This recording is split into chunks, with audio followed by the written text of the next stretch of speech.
পর্যন্ত ছিল, আমরা বর্ডার পার হয়ে আইসাও পড়ছিলাম।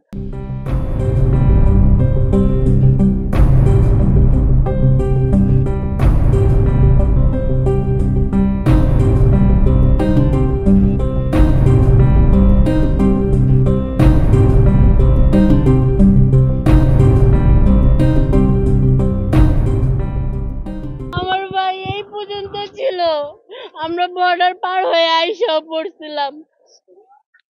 তারপরে ওর সকালে অফিস আছে, ওর সকালে অফিস যেতে হবে 8টার মধ্যে। ও তো- ওর সকালে পৌঁছানোর জন্য অনেক প্যানিক করতেছিল, তাড়াতাড়ি করতে হবে। তখন অলরেডি 5:30 বাজে, ইমিগ্রেশন বন্ধ হয়ে গেছে। ওর তাড়াহুড়া করে ইমিগ্রেশন পার করে এসে পড়ছে। ইমিগ্রেশন পার করে আসার পরে এই বর্ডারে যখন আমরা পার হইতেছি, ওরা বলতেছে যে ওই যে এটা ওর ছেলে, ওর বাচ্চার ইমিগ্রেশন হয়নি।